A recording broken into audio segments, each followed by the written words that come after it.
Përshëndetje miq dhe mirë se erdhët në studion e emisionit Pa Gjurmë. Jemi live këtu në Report TV, ku si çdo ditë dhe ditën e sotme do të jemi rreth një orë në transmetim dhe redaksia e emisionit Pa Gjurmë ka vendosur të sjellë një histori të një personi të ri në moshë me emrin Arnold Shkollzaj, vetëm 34 vjeç, nga fshati Topojani Përmetit, i cili fatkeqësisht figuron i humbur për familjarët e tij që prej 31 korrikut të vitit të 2022. Ka kaluar një kohë e gjatë, le të themi, 3 vite mbushen dhe ende familjarët nuk kanë mësuar se çfarë ka ndodhur me fatin e Arnold Shkollzaj. Historia e Arnold Shkollzaj, që regjia na ndihmoi me pasaportën e tij, është trajtuar disa herë në redaksin tonë, emisionin Pa Gjurmë, ku familjarë kanë qenë në studio. Vllai i tij, nëna e tij kanë deklaruar se fqinja mund të ketë gisht në zhdukjen e Arnold Shkollzaj, 34 vjeçari sot. Nëse është ndoshta mirë dhe nuk mund të ketë ndodhur asgjë e keqe me fatin e tij, bie të jetë plot 34 vjeç. Ditën që u largua nga shtëpia ishte diku te 30 për 31 vjeç. Vllai, nëna, familjarë dyshojnë tek fqinja se ajo mund të ketë gisht në zhdukjen e Arnoldit, edhe pse është bërë një përballje në studion e emisionit Pa Gjurmë dhe e akuzuara është përgjigjur drejt për së drejti, ka mohuar të gjitha akuzat e pretenduara nga familja Shkollzaj, e cila sot vuan humbjen e Arnoldit. Ne sillim sot në fokus të histori për ta trajtuar gjatë dhe me mua është vllai të humbrit, Erges Shkollzaj. Përshëndetje dhe mirë se erdhe. Përshëndetje, mirë se u gjeta. Sot kemi ftuar dhe me kërkesën tuaj kërkoni që të ishte në studion e emisionit Pa Gjurmë edhe një avokat, pasi dyshoni se diçka ndoshta e keqe ka ndodhur me vllain tuaj në shtëpinë e fqinjës. Dhe gjithnjë pyet, tregon nga transmetimet live që pse policia nuk vepron. Kështu që më lejo të prezantoj edhe avokatin Tajet Beqiri. Përshëndetje avokat dhe mirë se erdhe. Mirë se u gjeta, faleminderit për ftesën. Ka kaluar një kohë gjatë dhe le të themi asnjë lloj informacioni për vllain? Asnjë lloj informacioni, asnjë diçka. Unë kam bërë kërkesa, s'kam lënë zyrë institucione shtetërore që mendoj se janë, domethënë, përkatëse për ato gjëra, dhe më kanë dhënë asnjë përgjigje. Biles që te Inspektorati i Lartë i Drejtësisë kanë vajtur, jam interesuar, edhe po punojmë, je në radhë, je kështu, ashtu, se nuk e di. Domethënë, po e nxjerrin jetën e njeriu si të pavlerë për mendimin tim. Unë e kam vëllat të përpiqem deri në fund. E të besoj për këtë pjesë. Nuk thua që të marr hapa të nxituara që të bëj budalliqe apo kështu. Thjesht dua të zbardhet kjo ngjarje. Zbardhet ngjarjen çka ka ndodhur me vllain tim. Sepse historia e vllait tuaj është paksa misterioze. Të zhdukesh në orën 8 të mëngjesit në një fshat që sido që të jetë ka njerëz. Në fshat mëngjesit fillojnë njerëzit. Ajo zonja thotë që unë dhe askush mos ta shikoj, kjo është e habitshme. Ajo zonja thotë që unë kam qenë vetëm. Ndërkohë në një emision tjetër thotë ka qenë me djalin e vogël aty, edhe vllai im ka qenë edhe prezent aty. Tani ti shikoj policia, ti shikoj instatat përkatëse për këto gjëra, unë për vete ti me kaq di them. Ti hapi ti shikoj. Ju vazhdoni ende të dyshoni te fqinja, se ajo mund të ketë gisht. Deri para pak kohësh kisha dyshime. Tani jam se i bindur që ajo ka zhduk. Nëse s'ka zhduk vetë, ka qenë krau ndihma për personat. E ka zhdukur pse? Vllai juaj fatkeqësisht vuante edhe nga problemet e shëndetit mendor dhe nuk ka qenë i vetëdijshëm për ka qenë veprim. Ka patur probleme, por nuk ka qenë agresiv, nuk prishte punë me njëri, nuk çfarë them unë, nuk. Jo, e ka zhdukur dyshimet që ju keni, e ka zhdukur pse? Keni pasur konflikt me këtë familje? Konflikte, por për çfarë do ta bënte një zhdukje të tillë, një personi i cili i sëmur besoj që çdo kush mund ta ndihmojë dhe jo ti bëj keq. Pse keni të dyshim kaq të fortë? Pse do ta bënte zhdukjen e vllait tuaj në këtë lloj forme? Po vjen një kohë kur fëmijët po vrasin prindrit, me sa dëgjova para ca kohësh, zvret kërka Valbona vllain tim që se ka gjë fare.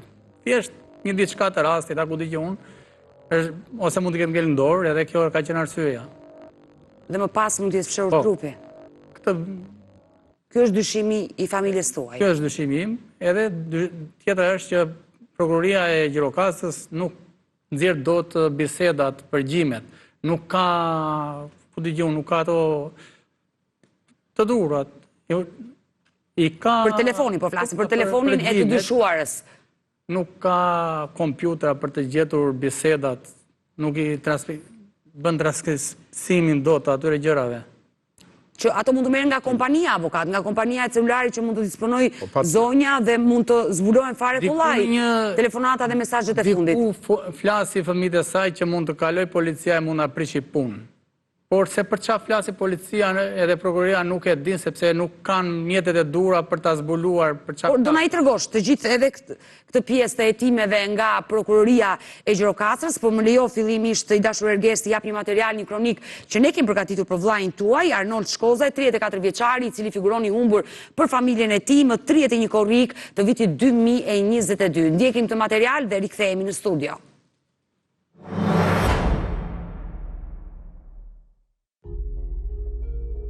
Arnold Shkoza jetonte me babain dhe nënën në fshatin Topojan të Përmetit. Ai është i sëmur, ka vështirësi në të folur dhe në të shprehur, doli nga shtëpia më 31 korrik 2022 në orën 8 të mëngjesit, pa i treguar gjë askujt. Për herë të fundit ka qenë në shtëpinë e Valbona Tartarit, e cila ndodhet po në fshat, 5-6 minuta larg shtëpisë së Arnoldit. Si çdo herë tjetër, 34 vjeçari kishte shkuar te shtëpia e saj, pasi i pëlqenin makinat që ajo kishte.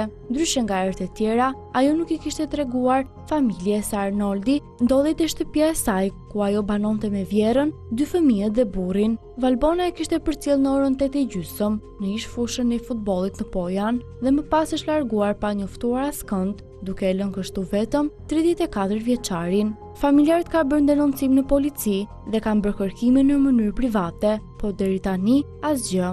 Dëshmia e zonjës në fjalë është: djali ishte te shtëpia ime, e kam marrën për dore dhe kam lënë në ish fushën e futbollit në Pojan në orën 8:30 dhe ika se kisha punë në shtëpinë time. Në momentin që familjarët e Arnoldit e kanë pyetur Valbonën, kjo e fundit nuk ka pranuar të përgjigjet, por më pas ka dhënë versionin e saj. Pojani është një fshat që pothuajse nuk ka banor fare, vetëm 5 familje banojnë në këtë fshat. Kjo është hera e parë për Arnoldin që largohet në këtë mënyrë. Ditën që u largua, ka patur të veshur një paltuta blu të errët dhe një bluzë të bardhë, është i gjatë afërsisht 2 metra.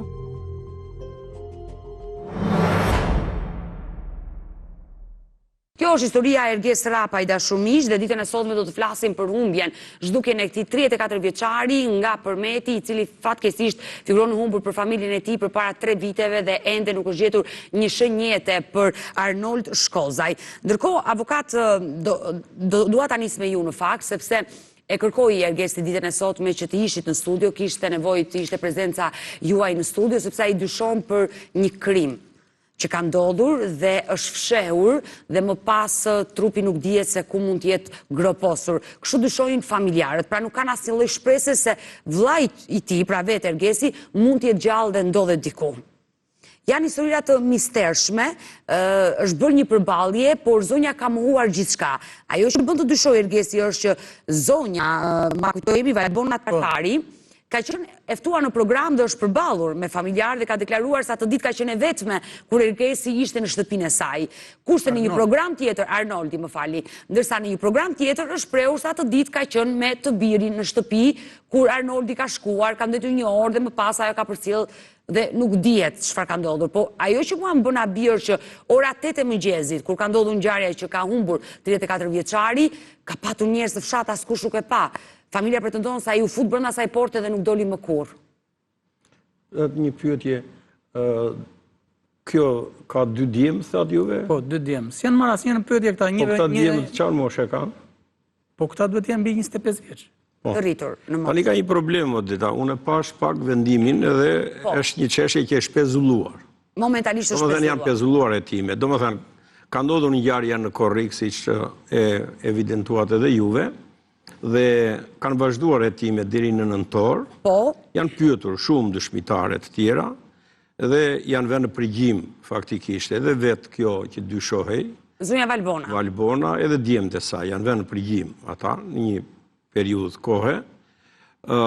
Dhe pastaj në nëntor e ka pezulluar për mungesë të autorit, edhe për mosgjetjen edhe të personit, po edhe të trupit tij, në rast se larg qoftë është i vdekur. Një krim i mund. Ai mund të ketë ndodhur në një krim. Edhe për këtë shkak e kanë pezulluar hetimin e çështjes. Tani çfarë rezulton nga sa shikoj unë edhe nga nga shqetësimi i drejti juaj dhe me pyetjet i drejtoni, që ka ndodhur, domethënë, në këtë drejtim. Tani janë shumë pista që duhen ngritur. Edhe mirë po, kjo që nisi të thot vllai i të zhdukurit, ka rëndësi të madhe, sepse thot edhe në vendimin që ka marrë prokurori për pezullimin e timeve, e thot këtë fakt, që mbasi vumë përgjim, thot, këta 2 djemë të Valbonës, thot, flasin, thot, që jemi në ndjekje në policia, duhet të ruhemi këtu, të ruhemi atje e tjera. Do më thënë, ata diçka kanë bërë, thot. E thot prokurori një jetë. I qartë, nga hetimet, nga që ka zbuluar. Po se qëfar të duke evidentojmë do më thënë, qëfar mund tjetë kjo? Tani qëfar mund tjetë kjo? Për rasin konkret të flasin, për këtë flasin. Edhe ata për këtë duhet ta kenë dyshimin, se s'ka dyshim tjetër aty. Që për çfarë flasin ata që u vunë në përgjime dhe që pas ka frikë nga policia. Vetëm për ngjarje duhet të kenë frikë, për asnjë gjë tjetër. E para, kjo. E dyta, aty vetë kjo Valbona thot e pranon që ky ka vajtur në shtëpi djali. Pra ka shkuar në shtëpinë e saj. Edhe thot që e çova unë, thot, e mora dhe e çova afër shtëpisë atje. E çova atje afër shtëpisë, nuk ka gjetur njeri në shtëpi, si pretendon ajo. Në mes të rrugës. Edhe e ka lënë atje dhe ka ikur. Po në rast se ai ka vajtur në shtëpi, atëherë kjo Valbona do t'japi llogari deri në një, se ajo është e bindur që ky person kur vjen te shtëpia e saj, dhe kjo do ta çojë, po e heq në shtëpia e vet, atëherë do ta dorëzoj diku kjo. Dhe dorëzimi duhet bërë në 2 vende, në shtëpi të tija, tek mamaja e vet, tek babai i vet, tek vllai i vet. Në rast se nuk ka asnjë aty, në polici. Ka ardhe shtëpia ime, është një njeri që nuk është i përgjegjshëm ku vete ku s'vete, prandaj mbajeni ju se do ta kërkojnë ata. E qartë. Sepse erdhi tek tyja, derisa erdhi, atëre je detyruar është të shkarkohesh ti. E qartë. Ajo e ka mbajtur dhe në shtëpi, e ka pranuar që e ka mbajtur në shtëpi. Shkarkimin tjetër është duhet ta bësh patjetër, o te familja ta dorëzosh, o ta dorëzosh në polici. Kjo përmend edhe për të tjerët, domethënë kush na ndjek neve tashmë në këtë emision. Dhe një gjë tillë nuk e ka bërë. Tani problemi është që a duhet të vazhdojnë hetimet mëtej, duhet të vazhdojnë hetimet mëtej dhe fakti që kaq kohë gjatë edhe nuk është zbuluar, do të thotë që nuk ka veprime, domethënë edhe policia e shtetit në drejtim është, domethënë jashtëzakonisht mbrapa me të gjitha llojet e mjeteve që kanë dorë, jo thjesht dhe vetëm përgjime, telefonat do të zbërtheheshin, ato dalin, domethënë merren në shoqërit celulare që janë, edhe me kë kanë folur, me kë s'kan folur, çfarë mesazhi, çfarë ka, çfarë nuk ka e tjera. Një pjesë duhet ngritur që ky mundet të ketë tentuar të kapi me zor Valbonën, ky vet. Është natyrë e tillë, e bën një vepër të tillë ky, dhe në moment e kanë parë djemt që po bënte këtë veprim, edhe i kanë futur një, u kanë ngelur në dorë, çfarë ti bëjmë, ka zhdukur. Ja një pistë që duhet ta ngrem. Po ky është axhami. Edhe se është rregull Valbona, ka abuzuar Valbona me këtë? Do ngrihet pista, edhe në drejtim. Mund të ketë abuzuar, erdhën djemtë e zun aty, edhe çfarë bën mamaja me të, i futën levën, e hodhën apo çfarë ndodhi, u ngelin dorë. Pra të tëra llojet e pistave duhet ngrihen dhe nga 2022 deri më sot duhet zbardhur e vërteta, janë 3 vjet. Atë për 3 vjet çfarë bëhet në drejtim? Kemi marrë një avokat, e kemi aktualisht, edhe thot që nuk më jep të dhëna prokuroria mbi këtë çështje. Edhe kaq po ja jap në mënyrë shoqërore, thot. Po atëherë ai nuk, të më falin, nuk ma the emrin edhe avokati mos ma thuaj më mirë, sepse nuk është mirë, domethënë kështu edhe për etikën e të shaj njëri tjetrin si avokat, por ai nuk është avokat në rast se thotë kështu.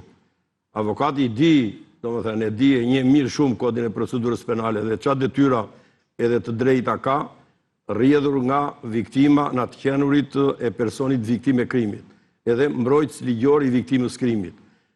Mbrojtës ligjor i viktimës krimit, ta thash, i ka të gjitha llojet e kompetencave, si që ka prokurori, i ka dhe ai.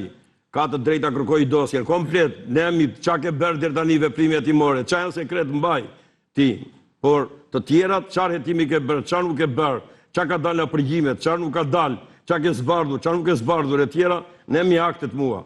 Edhe e merr, i studion, ka drejtën i bëj memorie prokurorit e i thot zotri, s'ke bërë këtë veprim, s'ke bërë këtë veprim, s'ke bërë këtë veprim, s'ke bërë këtë veprim, s'ke bërë këtë hetim, more gjurmët e gjakut që të thashu në rregull, por ama s'ke marrë dhe këto tjera gjëra që duhet i merje, edhe është i detyruar prokurori t'i përgjigjet, se ne 110 i ka caktuar dhe një afat, brenda një muaj do i përgjigjet, se s'bën avokatit me shkrim, e do i thot, urdhro, aktet që janë të lejushme, që duhet t'i jap, po t'i jap, urdhro, kemi bërë këto veprime, na thua të bëjmë këte, 3 i bëjmë, 2 nuk i bëjmë dot, dhe mbi atë bazë e merr ai avokati atë që i kthen përgjigjen prokurori, dhe me ato që nuk pajtohet, e hethin gjyq, dhe shkon atje në gjyq, gjykata pastaj gjykon prokurorin edhe avokatin atje, dhe ecën procesi ashtu siç duhet. Avokat, unë dua ta pyes Ergesin, vllajin Arnoldit e sotme, na i tregoi edhe një herë momentin e zhdukjes së vllajit të tij dhe më pas, duke ditur që jeni avokat, edhe për të na ndihmuar, kush do të ishin pistat e kërkimit për një person të humbur. Po e dëgjojmë historinë si ka humbur Arnoldi. Atëherë Erges, do kthehemi në 31 korrik të vitit 2022, dua të më tregosh çdo lloj detaj të mundshëm që ti kujton nga vllai. Ke qenë vetë prezent në shtëpi atë ditë? Jo, unë nuk jetoj atje. Po, vllai jetonte me nënën dhe babain. Çfarë ka ndodhur atë ditë? Më ka marrë nëna telefon, por tha mos u shqetësoni, tha se do ta gjejmë, se e largoi dhe e gjenin përsëri. Por kaloi, vajti mes dita edhe ata se gjetën. Babi vajti u njoftoi policinë. Por, para se të kalojmë tek denoncim policisë, çfarë të ka treguar nëna? Atë ditë në mëngjes, si ka qenë vllai, ka qenë, le të themi... Punë të përditshme, siç bën në fshat. Po? Edhe nuk u shkonte në vend që mund të humbiste, s'do ta gjeni më kurrë. Ai doli nga shtëpia rreth çfarë ore dhe... Po, rreth orë ka qenë ora 8 e mëngjesit. Ai u shpreh se do shkonte tek fqinji, domethënë si ka dalë nga shtëpia? Nuk para ka komunikim që të dëgjohet, të flasi. Kjo është, ecë me atë mendjen e vet. Po të dëgjon, nuk është të pyet të thotë që unë po shkoj diku apo ku dëgjon. Ai ka dalë nga shtëpia si gjithmonë dhe ka bërë rutinë vet, kalon, ecën rrugë. Në fshat.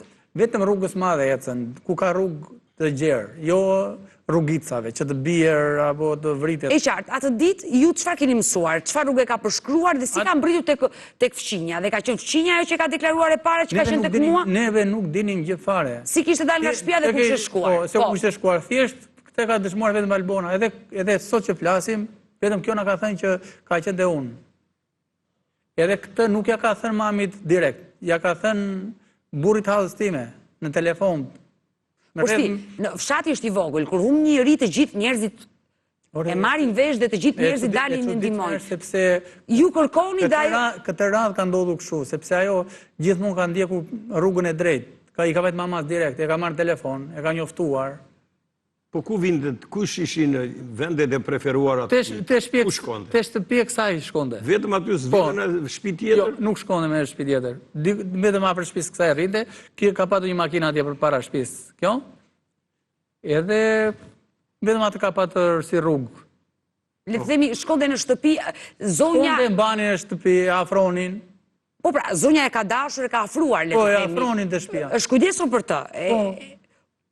Po për atë në emisionin tënd tha që unë që i ke ndëruar shapkat se i kishe veshur për së prapja, tha mos i bleva shapkat të reja, ku dëgjon se më ngatroi diçka kështu, foli në një mënyrë, po ta vesh re se unë e kam ripar kushte disa herë, kur në emision, domethënë bën edhe disa persona të tjerë që vurën me disa persona pa lidhje, asaj buzëqeshi fytyra, ke parasysh diçka fshen ajo, e garant. 100%, e kam ripare, e gënjen fytyrë vetë. Por, unë dua të di, dashur Ergezi, të më shpjegosh. Në momentin që vllai u largua nga shtëpia mëngjesin e 31 korrikut ora 8 e mëngjesit, deri mbas dite që nëna besonte që do kthehej në shtëpi dhe ai nuk u kthye, u vendosët në alarm të gjithë. Në momentin që u vendosët në alarm, pyetët në fshat, kërkuat, denoncuat në polici. Kjo zonjë nuk erdhi deklaroi atë ditë që djali Ergesi ka qenë në shtëpinë time dhe unë e kam përcjell? Jo, thjesht në mbrapa orës 2, i ka bajtu babit e shtëpia, sepse ato... Se ju e dini që... Po pra, e dinim... Arnoldi shkonte aty? Me këtë pretekst ka qënë rreth orës 8 e gjysmë këtu te neve, tha? Po? E kam përcjellur unë deri në filan vend edhe kaq. Dhe asgjë më shumë? Asgjë më shumë. Askush nuk e pa në fshat, as informacion? Asnjë informacion. Edhe atë unë jam i bindur që dikush e ka parë, por tani... u bë 3 vjetë. Si e ka parë? E ka parë që ka dalë nga... Mënyra se si vepron e policia nuk dëshmon njeri edhe sikur të ketë parë dikush. të ha probleme, unë të vetë dëshmojnë policia në këtej. Në mis kam parë gjës, dhe gjë edhe kalon. Ju mendoni që dikush dyshoni që një person i fshatit mund të ketë parë? Po normalisht e ka parë dikush këtë që ka treguar. Sepse po të bëjt diçka të tillë nuk mund të... Por si e ka parë? E ka parë që vllai ka hyrë te shtëpia, ka dalë nga shtëpia? Si është parë vllai juaj? Jo, ka parë Valbonën, them. Në ç'kuptim, si e ka parë? Që ka bërë diçka, domethënë me vllain tim. Po e kanë vrara, ku dëgjona se ja kanë dhënë dikujt, sepse ne nuk dim asnjë pistë. Kjo ka thënë, e ka marrë këtu, e ka lënë këtu, e kaq. Sepse dyshimet që e ka marrë Valbona dhe e ka dhënë dikujt, për çfarë do të jepte vllain tuaj dikujt? Po ka në çdo pistë, edhe këtu do të ngrihet një pistë tjetër, se për çfarë ka Po të dhënë? shikosh ajo Për trafik organesh. Ky i smuresh, merre vesh çat ndodh çat zdodh, merre vrije, hiqi se trurin s'ka në rregull ky, po pjesët e tjera trupit i ka mirë, edhe i trafikon pjesët e tjera të saj, përdoren për tjetër vend, edhe kjo pistë duhet ngrihet. Domethënë çfarë? Është e frikshme të shkosh deri në këtë pistë. Po aman krimi ekziston. Ekziston. Derisa ekziston, nuk është një ngjarje që s'ka ndodhur herë tjera, ka ndodhur. Regjia po na ndihmon me këtë xhirim dhe ky është fshati dhe rruga që vllai juaj ka përshkruar. Po. Se të mendosh që kjo rrugë është bosh, nuk ka familje. Po. Pra, se unë bëra pyetje si nuk e pa askush, por në të tillë situatë, në tillë pamje që unë shikoj, nuk ka shtëpi afër që dikush mund ta shikojë. Rrugës, domethënë që kalojnë makina, ka qenë e babim, kanë Sepse ardhur... atë ditë, më kujtua fare mirë, ma ka përcaktuar nëna juaj shumë herë, atë ditë ka qenë ditë pazari në fshatin tuaj. Jo, ditë pazari ka qenë në Kërcyer, në qytet. Por thjesht rruga ka makina, ka lëvizje, goxha lëvizje. Pra ka pasur lëvizje në fshat. Ka lëvizje shumë. Po? Por që rrugës nuk ka ecë. Thjesht, domethënë, këtu ka ngel tek Valbona. I dashur Erges, ta bëj dhe këtë pyetje, duke ditur se më the pak më parë që edhe vllai largohej nga shtëpia. Por kthehej, ku largohej, ku shkonte? Deri te shtëpia e Valbonës shkonte.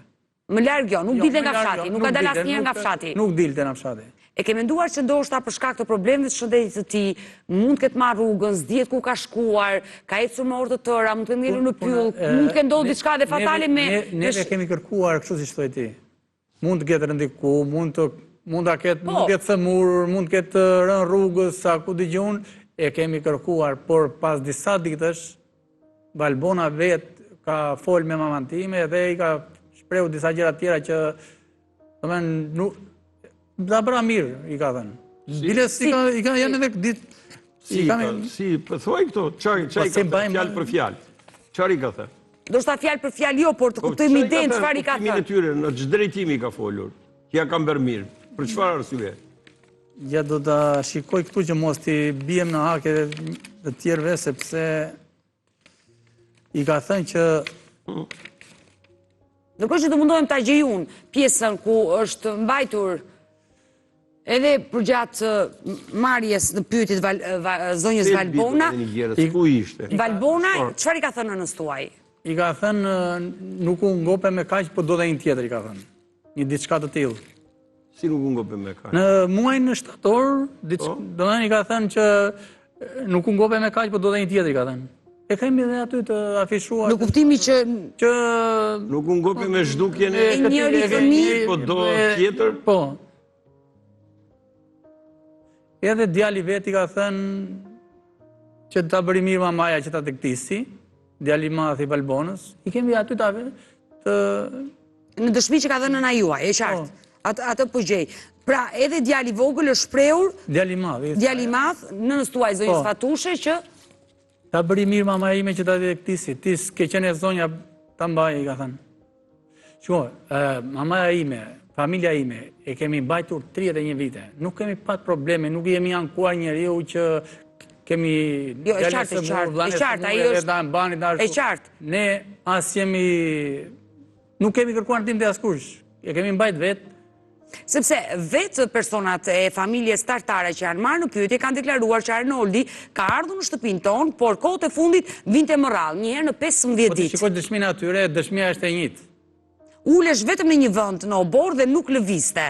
Nuk ishte i bezdisur, nuk ishte gacmus, ishte një person shumë i qetë. Dhe atë ditë ka ardhur, thot, ka bërë të njëjtin veprim dhe është larguar dhe ne nuk dim asgjë thot më pas se çfarë ka ndodhur me fatin e tij. Ka larguar Valbonës. Dëshmia që ka dhënë djali i Valbonës, atë sapo lexova. Avokat, kjo është historia. Unë kam bërë disa herë këtë histori dhe Ergesi, por dhe zonja Fatushe, nuk e di nëse do mundemi ta kemi zonjën Fatushe ta marrim telefon ditën e sotme. Ajo ka qenë vetë momenti kur i biri humbi dhe kontaktin e parë me Valbonën ka patur ajo dhe nëse mundemi ta marrim nga telefoni juaj nënën? Nëse mundemi. Po marrim. Mund ta marrim, mund ta bësh gati nënën që ta kemi dhe zonjën Fatushe në një lidhje telefonike ditën e sotme, e cila ka ngritur akuzat pikërisht për fqinjen se ajo mund të ketë gisht, por ndoshta ajo nuk mund të ketë fare gisht në këtë histori dhe Arnoldi për shkak të problemeve shëndetit mendor mund të jetë larguar dhe drejtimi ngelet ende i paditur edhe sot e kësaj dite. Ju i thatë disa pista, avokat, pista të cilat edhe prokuria i ka lënë për gjysëm. Ndërkohë që mendoni që është avokati jo i mirë i familjes që nuk mundi dot për të vazhduar hetimet më shumë apo patjetër domosdo ai është aktor në këtë drejtim. Çka do të thotë ai ka detyrimin ligjor të punojë me telefon. Domethënë duhet ta marrë dosjen, të marrë aktet, shikoj çfarë veprime. Jo, marrim nga telefoni jot. Po. Ja, mos ma mbi zonja Fatushe. Po avokat. Pra, duhet i kërkoj komplet aktet, ti marri aktet, i ketë në dorë, ato akte që kanë marrë deri tani policia dhe veprimet që ka bërë policia gjyqësore, policia e shtetit vetë, por edhe prokurori, mbasi ti marri të tëra këto, duhet të veproj nëpërmjet memorjeve, të veproj edhe ti sugjeroj, domethënë ti përcaktoj çfarë veprimet tjera hetimore duhen ndërmarrë sipas tij, sepse ai dëgjon edhe familjarët, ka të drejtë edhe ai të grumulloj prova, fakte, indicie të ndryshme, dyshime, reflekton për diçka e tjera me radhë. Dhe të tëra këto do ja bëj prezent organit të akuzës, prokurorisë, por nga ana tjetër, domethënë edhe vetë familjarët duhet të jenë, domethënë më aktiv po edhe më të drejtë për drejtë. Çfarë dyshojnë, jo të kenë atë, po se mos i bjem qaf, jo, çdo lloj gjeje mund të jetë shpifje, mund të jetë i analizon tjetër kush, i vlerëson tjetër kush, ato se çfarë janë pastaj që qëndrojnë nuk qëndrojnë. Por ajo që ty të duket e vogël, në ajo e vogla mund të dali faktikisht e madhja dhe zbulohet e vërteta në të. Aq më shumë që nuk gjendet kufoma, domethënë, në rast se ai tani ai quhet i zhdukur komplet, domethënë edhe në kushte edhe ligjore ai mund të shpallet edhe i vdekur tashme me ligj. Atëherë në një situatë të tillë, ti nuk e gjen dot as gjakundi. Atëherë kur nuk e gjen dot as gjakundi, ç'a ka ndodhur në këtë drejtim? Avokati, kur griti pisat e veta, e tha një moment që ndoshta për shkak të problemeve shëndetit mendor, mund të ketë bërë një sjellje jo fort të hishme në atë familje dhe për vetë mbrojtje, Valbona apo fëmijët mund të ketë ngelur në dorë ashtu si ju shpret. E mendoni këtë gjë tek vllai juaj? S'ma ha mendja të ketë bërë një gjyshu, por çfarë të bëhen vaki? Nuk ma ha mendja, sepse si ishte njeri i tillë, por çfarë të gjitha pranohen. Sepse po di unë çka ka bërë ajo. S'ka bërë gjë vllai, mos bëj dhe ajo. Se ne nuk kem dorën zjarr pra s'kan, atëherë janë dyshime. Ja, zonja Fatushe, zonja Fatushe, të përshëndes. Përshëndetje, Odeta. E dashur Fatushe, jam në studio me djalin tuaj Ergesin dhe po flasim për zhdukjen e Arnoldi dhe mua sinqerisht më vjen shumë keq që ka kaluar 3 vite dhe ende nuk është zbuluar e vërteta e djalit tuaj. Por pyetja e parë që dua të bëj zonja Fatushe është që kush janë fjalët që zonja Valbona që ju e akuzoni se ka gishtë zhdukjen e djalit të ka thënë fill pas humbjes së djalit? Ne fill mbas humbjes së djalit, ne po kërkonim, nuk e dinim se ku ishte djali. Po? Siç e kërkuam, nuk e dinim. Kemi thirrur te shtëpia, nuk na shprehej njëri. Dera e porta e jashtme e shtëpisë atyre ishte bllokuar atë ditë. Dhe kur je takuar ti me këtë zonjë dhe ata ka pranuar që zonjën ajo është bërë e gjallë Odeta në orën 3:20 ka dalë te porta. Ta asaj dite, po? Ta asaj dite, duke ditur që neve i kemi thirrur s'na përgjigj, Nete porta na e blokoi dhe ka marrë burrin mo të shkëlqimit se me atë komunikon dhe gjithë një saj që vinte djale e ati me Halim Rizajn burrin motrës të shkëlqimit, atë më erë në telefon dhe ai më thoshte mua Fatushe, ik se ka vajtur djali tek Valbona dhe i ke mere. E çuditshme është, si ishte mundur djali 31 vjet, ajo më ka marrë mua në telefon, ajo më ka mbajtur në shtëpi, si ishte mundur këtë ditë humbi djali pas një gjë dhe si s'më morin telefon. Kjo është e çuditshmja. Pastaj, kur kishte vajtur djali te shtëpia saj, unë nuk e di fare se ku kishte vajtur djali, po të thënat e asaj, të dhënat edhe siç thot ajo, kur kishte vajtur te shtëpia saj, se s'mori telefon ajo. Fatushe urdhro se ka harë djali këtu, ose Fatushe ta kam lënë në filan vend. Djalin.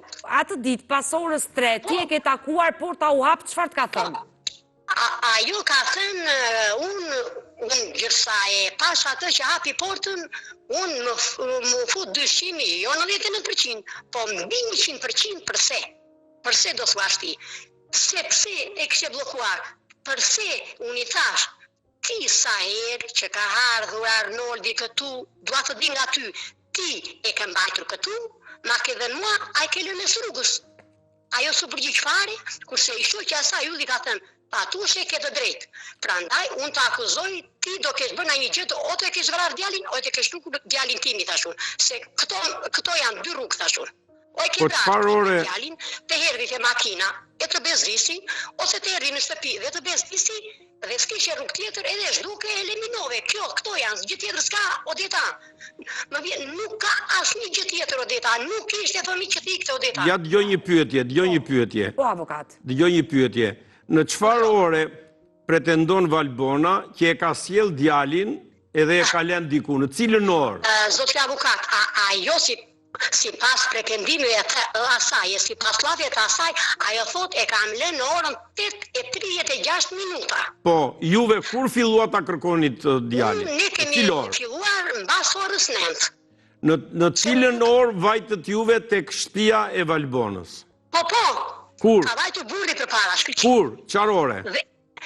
Në atë orë, në orën 8:20, në 9:20 ka vajtur shkëlqimi të shtëpi këtyre. Edhe kur vajti në shtëpi, çfarë konstatoi në shtëpinë e Valbonës? Zhurma absolute. Po, e hapi portën, i thirrët atje, i thatë... I thirrën, zoti avokat, nuk na u përgjigj në asnjë mënyrë. E thirrët juve dhe nuk e u përgjigj. Po porta ishte mbyllur, ishte mbyllur nga brenda porta, po nuk ishte njeri fare në shtëpi. Porta atë ditë, se këtu më fu dyshimi, porta atë ditë ka qenë e bllokuar. Po e bllokuar nga brenda, po s'kish njeri, e ka mbyllur nga jashtë, e ka ikur. Si ishte mundur këto hera unë, sa herë që vinja, se vinja që atje djali vinte, si ishte mundur këto hera unë, sa herë që vinja, edhe mos të thërisja futë që e brëna, këtë ratë se ma blokoj. Po do me thënë, e thirrët dhe nuk përgjigjej? Jo, absolutisht, nuk na u përgjigj. Po kishte njeri në shtëpi ishte ajo dhe njerëz dhe tjera po jo? Ka qenë djali vogël, Gjeni, ka qenë ajo vetë dhe ka qenë ylli shoqi në shtëpi. Po... Sepse doli pasandaj gënjeshtra asaj e madhe. Kur i thiri shkëlqimi, aty në të shtëpisë atyre, ka qenë ora 10:30, edhe i ka thënë, doli djali vogël. Me kija aty tha, ja me maman tha me babin. Po? Ke pa gjë Arnoldi tha? Jo, haj djali, në shtëpi. Po. Pastaj kur vajtët prap juve aty? Unë në aty kemi qenë, që në orën 12 aty kemi qeneve, që në orën 12. Ka dal njeri aty, jashtë? Asnjë njeri. Nuk po pëllinte asnjë njeri. Në orën 11 djali kësaj ka qenë vjeshtje di që është aty në një shtëpi aty në te. Aty ata mbyllin lopër, ka qenë kasove lopër dhe ka qenë një shtëpi e draktishur e ikur dhe e kanë këta në pronësi tani, qua kalën këtyre. Kaloj aty unë dhe i thëres këtij djalit të kësaj. O Gjeni, ore tha i, po flisën telefon a i, mos ke pa gjë Arnoldin? Jo, më tha, mu as di gjë, ky.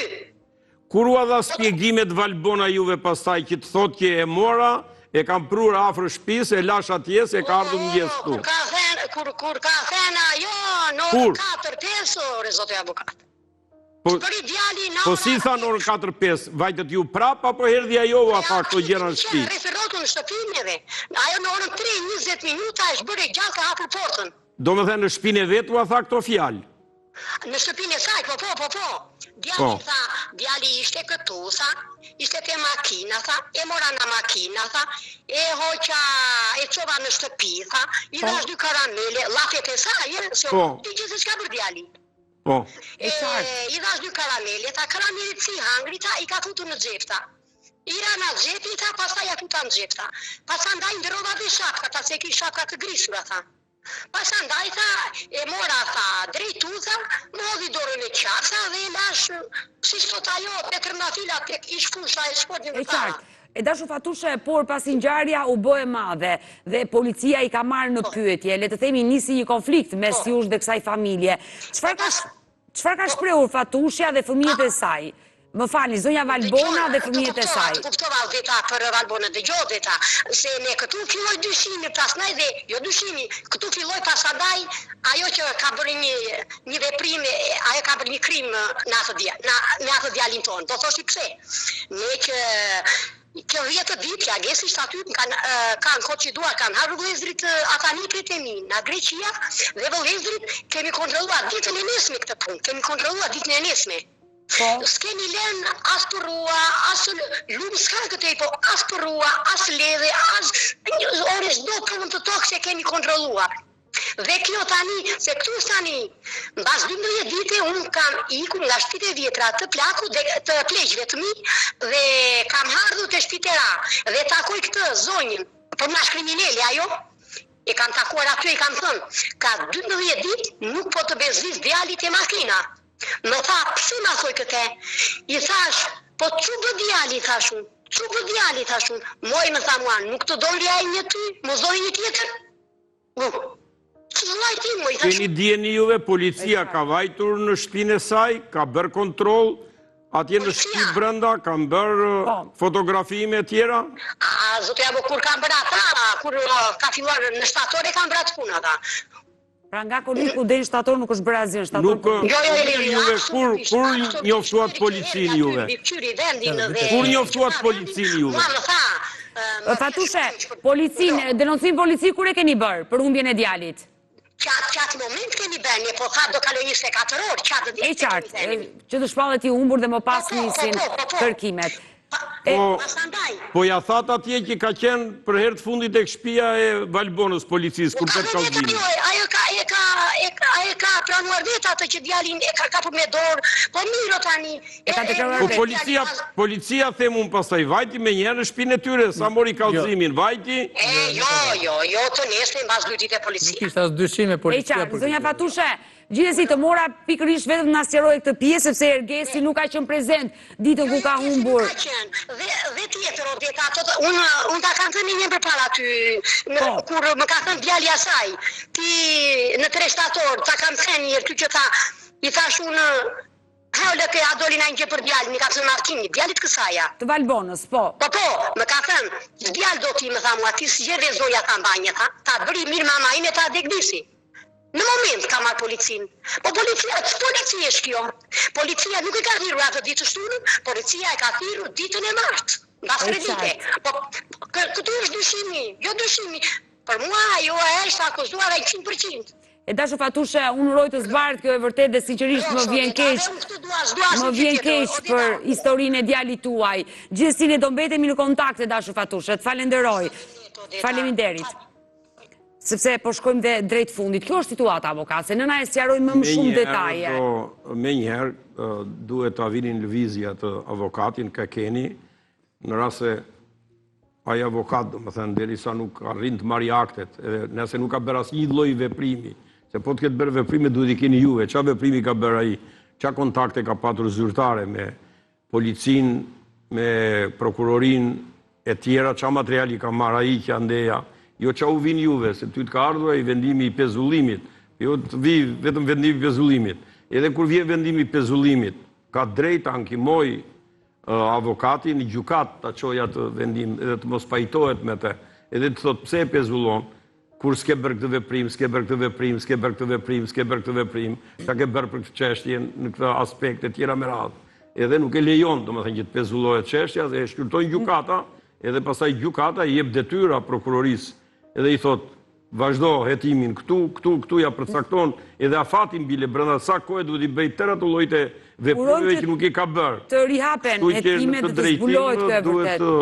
Duhet të jeni vetë juve, domethënë, juve duhet ta merrni situatën në dorë, të merrni një përfaqësues ligjor të denj, të aftë, edhe shikojë ti se si vjet drejt së vërtetës. I dashur Erges, unë uroj që të zbardh kjo e vërtetë, të mësohet e vërteta e Arnold Shkoza, i vllai tuaj, që fatkeqësisht u mbushën 3 vite dhe ende nuk dihet çfarë ka ndodhur.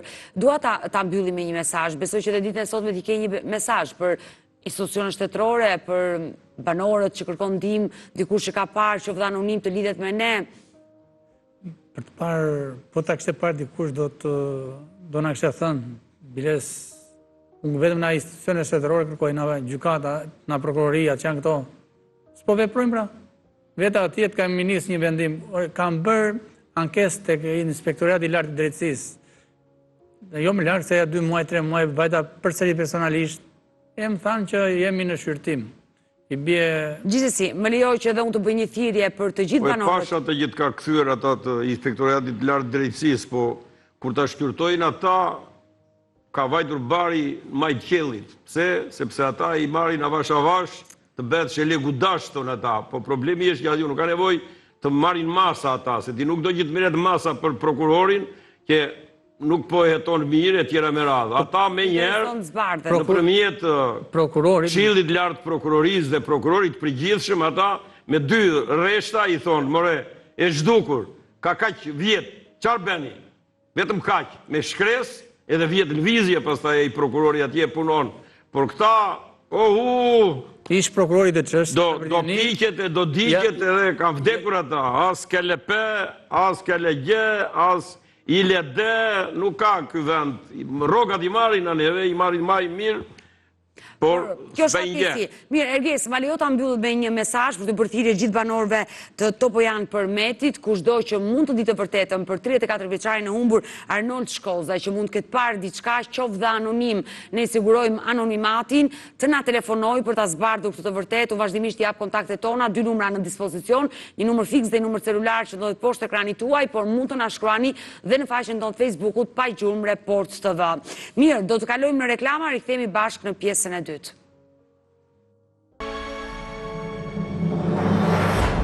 Mirë, jemi rikthyer në pjesën e dytë të dashur miq dhe në këtë pjesë të dytë vetëm pak minuta kam në dispozicion dhe dua të sjell në fokus disa pasaporta televizive, persona të humbur dhe do të nis me historinë e Erion Bregut, një 41 vjeçar nga Skrapari, i cili fatkeqësisht figuron i humbur për familjen e tij në Skrapar prej 25 janarit të vitit, 24 maj të vitit 2024 nga Greqia.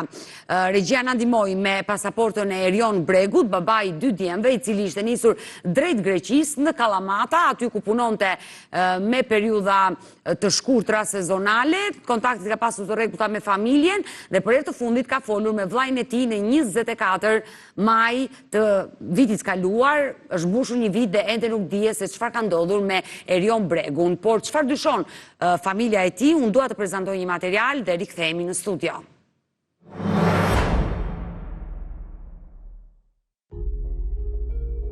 Personi që shikoni në foto rezulton një humbur që prej datës 24 maj të këtij viti, 41 vjeçari nga Skrapari, Erion Bregu, emigroi drejt Greqisë për të punuar, por fatkeqësisht humbi çdo kontakt me familjen e tij. Nuk ishte hera e parë që Erioni shkonte në shtetin grek për të punuar, për shkak se kishte shkelur afatin 3 mujor, e kaloi kufirin me këmbë dhe i kishte vetëm 2 javë që kishte shkuar në fshatin Kalamaki, në një fshat shumë afër qytetit të Larisës, ku filloi dhe punë në bujqësi. Gruaja e moshuar që e kishte punësuar 41 vjeçarin, i kishte siguruar edhe vendin e fjetjes. Rreth datës 20 të muajit maj, në një nga telefonatat e fundit me vëllain e tij, Erioni tregoi se kishte pasur konflikt me një shqiptar nga Përmeti, madje ky i fundit dhe e kishte dhunuar. Pas kësaj ngjarje të treguar nga vetë 41 vjeçari, telefoni i tij u fik. Përpjekjet e vëllezërve për t'u rilidhur ishin të kota. Kanë kaluar 6 muaj dhe ende nuk dihet çfarë ka ndodhur me fatin e Erion Bregut. Familja ka bërë denoncimin për zhdukjen e tij në shtetin grek dhe kanë denoncuar edhe pranë Interpolit. Ata janë në merak për 41 vjeçarin dhe çdo ditë që kalon janë me syt nga telefoni në pritje të një lajmi.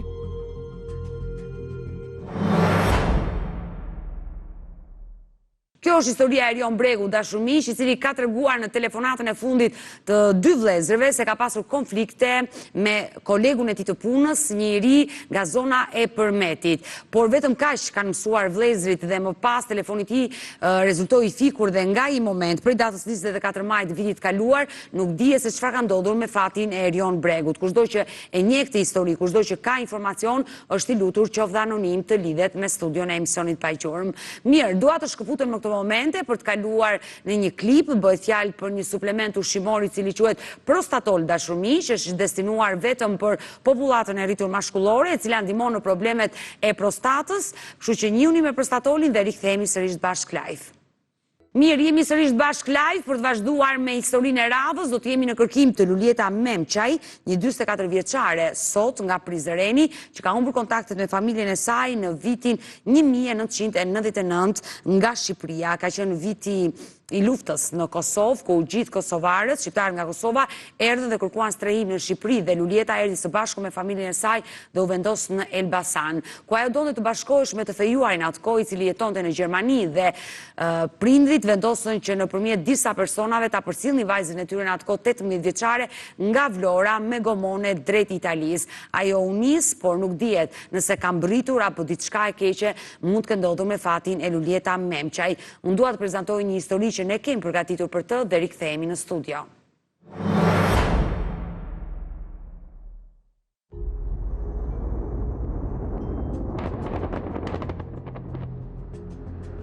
Lufta në Kosovë vjen sot në pagjurmë duke na rikthyer vite pas në këtë histori të trisht që nga humbja e Luljeta Memçaj, të cilën kjo kohë e vështirë për shqiptarët e Kosovës e gjeti në një moshë të re, një 19 vjeçare asë kohe, kur vendosi të largohej jashtë territorit shqiptar. Në qershor të vitit 1999, për shkak të luftës në Kosovë, familja e Luljetës ishte transferuar në Lezhë, ndërsa familja të fejuarit në qytetin e Elbasanit. Është ky qyteti nga ku Luljeta u largua për të kaluar ilegalisht kufirin me destinacion Gjermanin, vend në të cilin jetonte I fejuari I saj.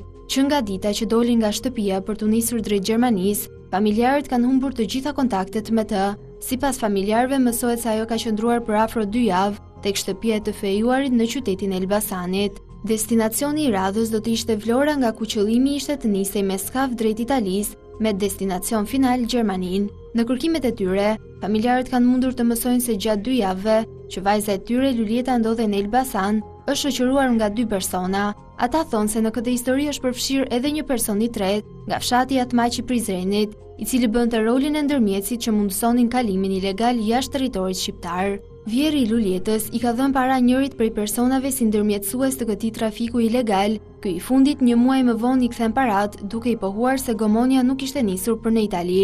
Nga informacionet e marra, vjeri I Luljetës ka shkuar në Durrës tek një hotel tek I cili ka takuar pronarin e objektit, personin të cilit I kishte dhënë parat, së bashku me 2 persona të tjerë shok me njëri tjetrin. Të gjithë këta persona dyshohen të jenë pjesë e kësaj skeme të trafikimit ilegal dhe zhdukja e Luljetës pa lënë asnjë gjurmë ka ngritur pistat e dyshimit tek familjarët se vajza nga Kosova mund të ketë rënë prej e trafikimit për qëllim prostitucioni, pistë e cila nuk është verifikuar nga familjarët. Mister mbetet zhdukja e Luljeta Memçajt, ndërsa nuk dihet çfarë mund të ketë ndodhur me fatin e vajzës nga Kosova, që kërkohet sot në pagjurmë.